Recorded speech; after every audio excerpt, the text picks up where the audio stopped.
का दिन एसएससी के इतिहास में काफ़ी ज़्यादा याद किया जाएगा क्योंकि आज सारे के सारे टीचर्स एक साथ यूनाइट होकर एसएससी के मेन हेड क्वार्टर पे गए थे और वहाँ पर चेयरमैन सर से बात हुई और जो भी चीज़ें निष्कर्ष निकली वो मैं आपको इस वीडियो में बताने जा रहा हूँ क्योंकि आप इधर उधर भटक रहे होंगे और आपको क्लियर बातें नहीं मिल पा रही क्योंकि जो वहाँ की वीडियो रिलीज़ हुई उसमें बहुत ज़्यादा भसड़ मची हुई है, तो वो चीज़ आपको क्लियर नहीं हो पा रही। मैं आपको बहुत ही कम शब्दों में पूरी बात बताने वाला हूँ कि आखिर हुआ क्या। तो पहली बात, रिवाइज रिजल्ट पे लेके उन्होंने बात करी तो चेयरमैन साहब ने बताया कि अभी रिवाइज रिजल्ट नहीं निकाला जा सकता है, तो अभी के लिए कोई भी रिवाइज रिजल्ट नहीं आने वाला है। दूसरी बात उन्होंने बात करी, अभिनय सर और 2-3 बच्चे गए थे अंदर, बाकी टीचर्स बाहर थे, तो अंदर चेयरमैन सर से मीटिंग हुई थी, लगभग 1.5 घंटे मीटिंग चली थी, उसमें सारी बातें हुई हैं। तो उसमें डीवी को लेके बात हुई। सर ने बोला कि डीवी जो है अगर एसएससी कराए तो कोई दिक्कत नहीं होती। चेयरमैन सर ने खुद बोला कि कि मेरे पास मतलब खुद भी एक चीज़ें कंप्लेन आती रहती है कि जो अब मिनिस्ट्रीज जो करा रही हैं डीवी, तो उसमें कई सारी दिक्कतें आ रही हैं। तो उन्होंने जब ये बात बताई सरकार को तो गवर्नमेंट की तरफ से बोला गया कि डीवी कराना गवर्नमेंट का काम है, आपका काम सिर्फ एग्ज़ाम लेना है। तो उन्होंने बोल दिया कि डीवी हम नहीं करा सकते। प्लस उनके ही एक आदमी ने उन्हें वहीं स्टाफ में एक आदमी उनका बोला था कि पहले स्टेट प्रेफरेंस भराई जाती थी, तो इस बात पे भी कोई भी वहाँ पे कोई मुद्दा मतलब वो बात वहीं पे दब गई और किसी ने उस पर कोई रिस्पॉन्स नहीं किया। अगली चीज़, मैं सारी चीज़ें लिख के रखा हूँ, ठीक है। मैं दवाई खाने आ रहा था, उसी पे मैंने सारी चीज़ें वो पूरी लाइव वीडियो सुन के पूरी भसड़ से सारी चीज़ें निकाल के इस पर मैंने लिख रखी है। अब आता है जैसे सर ने बोला जिनका लास्ट अटेम्प्ट था उनकी एज चली गई है, जो जैसे 344 कोई बच्चा वहाँ पे ही खड़ा था एक, तो उसके 344 नंबर थे, उसकी अच्छी रैंक थी रैंक मित्रा पे, तो अब उसका लास्ट अटेम्प्ट था, उसको जॉब नहीं मिल पाएगी, तो ऐसे बच्चों के लिए एक एक्स्ट्रा अटेम्प्ट दिया जाना चाहिए। तो चेयरमैन सर ने ये बोला कि वैसे तो हम ये चीज़ नहीं कर सकते, लेकिन अपने हम हाई अथॉरिटीज़ से बात करेंगे इस चीज़ के ऊपर कि इस पर क्या ही चीज़ें की जा सकती हैं एक्स्ट्रा अटेम्प्ट के ऊपर।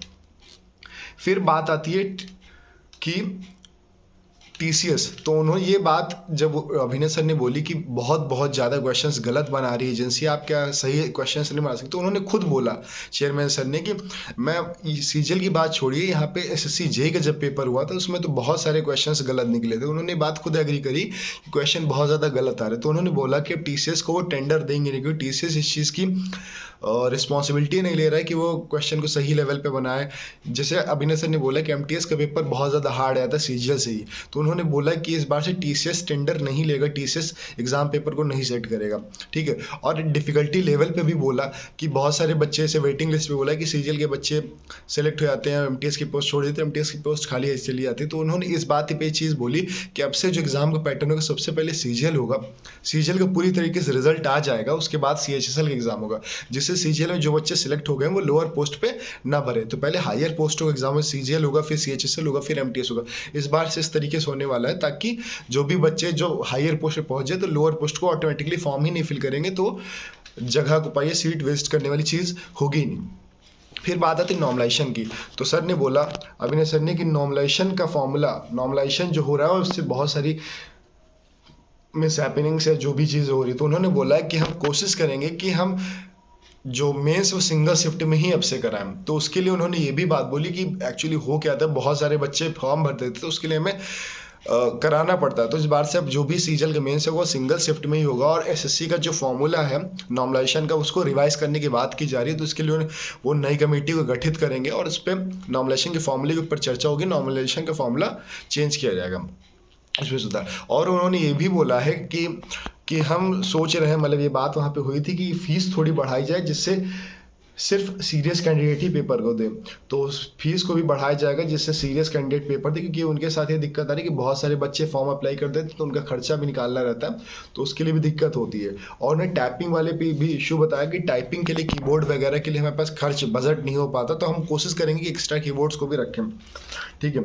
अब आता है पेपर डिफ़िकल्टी के लेवल पे, मैंने आपको चीज़ें बता दी, सिंगल शिफ्ट की भी मैंने चीज़ बता दी, एप्लीकेशन फ़ी की बात। अब जैसे आपको होता है 22 अप्रैल को टेंटेटिवली एसएससी सीजीएल का नोटिफिकेशन आने वाला था, तो ये बात निकल के आ रही है कि ये रिफॉर्म्स की वजह से कुछ दिनों के लिए डिले हो जाएगा, तो अभी नोटिफिकेशन शायद ना आए। तो ये सारी चीज़ें वहाँ पे हुई हैं और ये चीज़ें उन्होंने कोई लिखित में नहीं दी, और उन्होंने ये भी बोला था कि जो भी चीज़ें हैं आप या तो सरकार से कहिए या कोर्ट केस की है, तो चेयरमैन सर ने बोला था कि कोर्ट आपके लिए ज़्यादा इजी पड़ जाएगा, वहाँ से अगर कोर्ट कोई भी चीज़ कह देता तो वो चीज़ हम फॉलो कर लेंगे। तो अभी ने सर ये बात भी बोले हैं खुद वहाँ पे खड़े हो गए कि कोर्ट से जो चीज़ें की जा सकती है वो मैं करा दूंगा, उसके लिए आप निश्चिंत रहिए। और सारे टीचर्स ने भी बोला कि आप अगले 6 से 7 दिनों में दोबारा से इकट्ठा होंगे वहीं पे कॉम्प्लेक्स पे, वही सीजीओ कॉम्प्लेक्स जो भी अपना हेडक्वार्टर एसएससी का, वहाँ पे दोबारा से वो लोग जाएंगे और वहाँ पे जाके खड़े होंगे और फिर से चेयरमैन सर से बात, क्योंकि चेयरमैन सर ने बोला है कि आप कभी भी आ सकते हो, जब भी आपको कोई जरूरत लगे आप चीज़ें अपनी लाइए, हमें बताइए, हम we are always ready for you. ठीक है, तो उन्होंने हमें ये बोली, तो वो अभी ये टीचर्स ने बोला है कि अभी हम लोग जा रहे हैं और हम फिर से आएंगे, तो फिर से आएंगे। और एक बात ये भी निकल के आ रही कि परमार सर के ऊपर भी मैं बोलना चाहूँगा कि सब लोग परमार सर को इस वक्त टारगेट कर रहे हैं। तो देखो, मैं ये नहीं कोई होता हूँ कि बोलने वाला कि परमार सर को जाना चाहिए ना जाना चाहिए। तो अभी उनकी मैं वीडियो देख रहा था, उन्होंने बोला कि कुछ पर्सनल रीज़न इसी वजह से वो फेस भी नहीं रिवील करते हैं, उसी पर्सनल रीज़न की वजह से वो नहीं जा पाए। तो हो सकता है किसी की प्रॉब्लम्स को हम नहीं समझ सकते हैं, तो थोड़ा उनको भी ये जो आप लोग इधर उधर मीम बना रहे हो और जो इधर उधर उनको टारगेट कर रहे हो, क्रिटिसाइज़ कर रहे हो, तो इस चीज़ों को मत करो, थोड़ा प्रॉब्लम्स को समझो। हो सकता है किसी के साथ कोई प्रॉब्लम हो। अभी तुम ही सोच लो, जैसे मान लो तुम वो दिल्ली पे हो, जहाँ जहाँ जाना हो, तुम यहाँ गोरखपुर में बैठे हो या कहीं बैठे हो, क्या तुम वहाँ से निकल के गए हो? नहीं गए हो। तुम्हारी तो नॉर्मल प्रॉब्लम भी कोई नहीं थी तुम्हारे पास, तुम नहीं फिर भी नहीं गए ना। एक बार की सोच ले तुम, तो शायद उनके साथ कोई सच में कोई प्रॉब्लम इसलिए नहीं जा सकते। तो ये हमारा हाथ में नहीं, कोई जाए कि ना जाए। तो अगर तुम्हारे पास है, तुम जा सकते हो तो तुम जरूर जाओ। तो ये सारी चीज़ें निकल के आई। अभी मैं ये जानना चाहूँगा कि कौन कौन से लोग जो CGL 25 की प्रिपरेशन कर रहे हैं और कौन कौन से लोग जो सिलेक्टेड इस वीडियो को देख रहे हैं, तो वीडियो के नीचे कमेंट जरूर करना।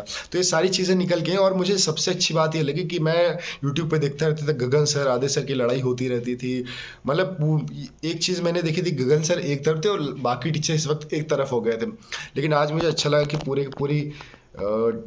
के पूरे सारे के सारे टीचर एक साथ थे और सभी लोग एक दूसरे से मिल बांट के बातें कर रहे हैं। तो भले ही कुछ पल के लिए ये मोमेंट देखने को मिला, लेकिन ये बहुत ही अमेजिंग मोमेंट था और मैं उसकी शॉर्ट्स भी बना के अपने चैनल पे अपलोड करूँगा। काफ़ी अच्छा दिन था कि सारे के सारे टीचर एक साथ थे। अगर ऐसे यूनिटी के साथ सब लोग रहें, अच्छे से पढ़ाएं, तो बच्चों का भी भला होगा और चीज़ें काफ़ी अच्छे और स्मूथ वे में चलती रहेंगी।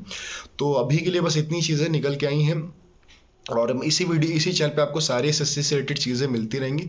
तो अगर आपको वीडियो पसंद है तो वीडियो को लाइक ज़रूर कर देना, क्योंकि अभी मुझे आपके सपोर्ट की भी ज़रूरत है, ताकि थोड़ा चैनल ग्रो हो जाए। चैनल ग्रो होगा तो और भी चीज़ें अच्छी अच्छी आती रहेंगी। तो चैनल को सब्सक्राइब कर लें, क्योंकि इस चैनल पर हमेशा एसएससी के लिए सबसे बेस्ट चीज़ें आती रही। आप चैनल पर जाके और वीडियोज़ देखिए, डेप्थ में जाइए, वीडियोस आपको दिखेंगे, काफ़ी अच्छी अच्छी वीडियोस मैं डाल रखी हूँ। टेलीग्राम चैनल हमारा एसएससी टॉप एस्पिरेंट्स, जिसकी लिंक मैं इस वीडियो के कमेंट सेक्शन में दे दूंगा, उससे जाके ज्वाइन कर लिए, क्योंकि उस पर मैं ऑलरेडी सारी कंटेंट्स डाल रखा हूँ और वो भी जो भी एसएससी के रिलेटेड इंपॉर्टेंट PDFs या जो भी इंफॉर्मेशन होती है फर्स्टली सबसे पहले मैं वहाँ पर डाल देता हूँ। चलिए, सभी को राधे राधे।